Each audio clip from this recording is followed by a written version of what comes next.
The beauty of glass comes from the way you can vary its reflectivity from hard and shiny through to almost disappearing, very low reflection, and you can see right through it. And also you can shift that property in another dimension in translucency. And that range of properties really makes it a fascinating material to work with.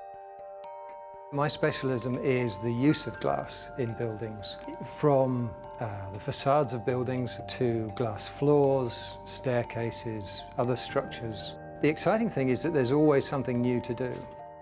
When I look at a piece of glass in a building, I'm thinking of what sort of glass is it, how's it been treated, where was it processed, what sort of machinery was able to produce that size or that shape. And I'm also thinking of how would that break under different circumstances. And in a lot of cases, there have been some very smart solutions to those questions. The Lloyd's building was designed and built in the mid-80s, designed by Richard Rogers, the architect, and Arup as the engineers. And it was radical and controversial in its time, because it has all its services, and from the lifts to the air conditioning to the plumbing on the outside of the building. Lloyd's approached Richard Rogers and ourselves when they wanted to allow a better view out of the building and to allow a better sense of daylight and connection with the outside. Each panel of the facade was one big sheet of this unique patterned glass.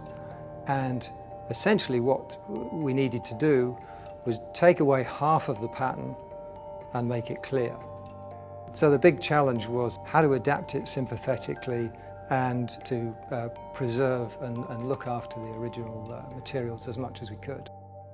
One of the things I'd learnt about glass, even before I worked in the glass industry, was that you can't recut old glass. We thought we'd challenge that assumption and had a dozen panels removed from the building and sent to a glass processor, and actually it cut very well, and they had no issues with recutting it. It's wonderful when clients are delighted by the projects that we do, and that's the kind of feedback that really makes the job worthwhile and rewarding. I think the Arup way of thinking is, how can we do it better? How can we do it better than we did it last time, better than somebody else has done it, better than the client's asking us to do it?